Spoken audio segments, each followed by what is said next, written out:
Praise the Lord. அன்பான தேவ பிள்ளைகளே, இதை கேட்டுக்கொண்டிருக்கிற ஒவ்வொருவருக்கும் இயேசு கிறிஸ்துவின் இனிய நாமத்தில் என்னுடைய வாழ்த்தலை தெரிவித்துக் கொள்கிறேன்.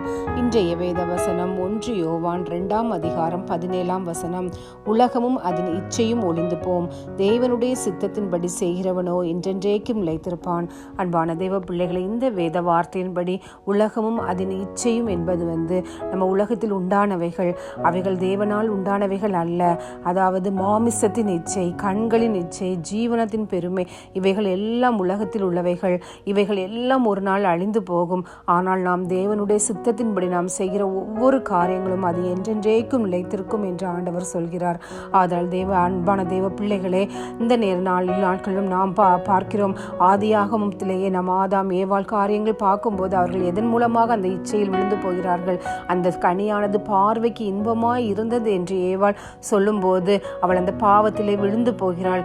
இன்றும் இந்த காலகட்டத்தில் நாம் பார்க்கிறோம், கண்களின் இச்சையானது நாம் அநேக நேரங்களில் விழுந்து போகிற ஒரு காரியமாக காணப்படுகிறது. நம்முடைய ஜீவனத்தில் காணப்படக்கூடிய பெருமை, அது ஒரு பெரிய பாவமாக காணப்படுகிறது. அநேக இடங்கள் ஆண்டவர் பெருமையை குறித்து சொல்கிறார். பெருமை உள்ளவனுக்கு தேவன் எதிர்த்து நிற்கிறார் என்று நாம் பார்க்கிறோம்.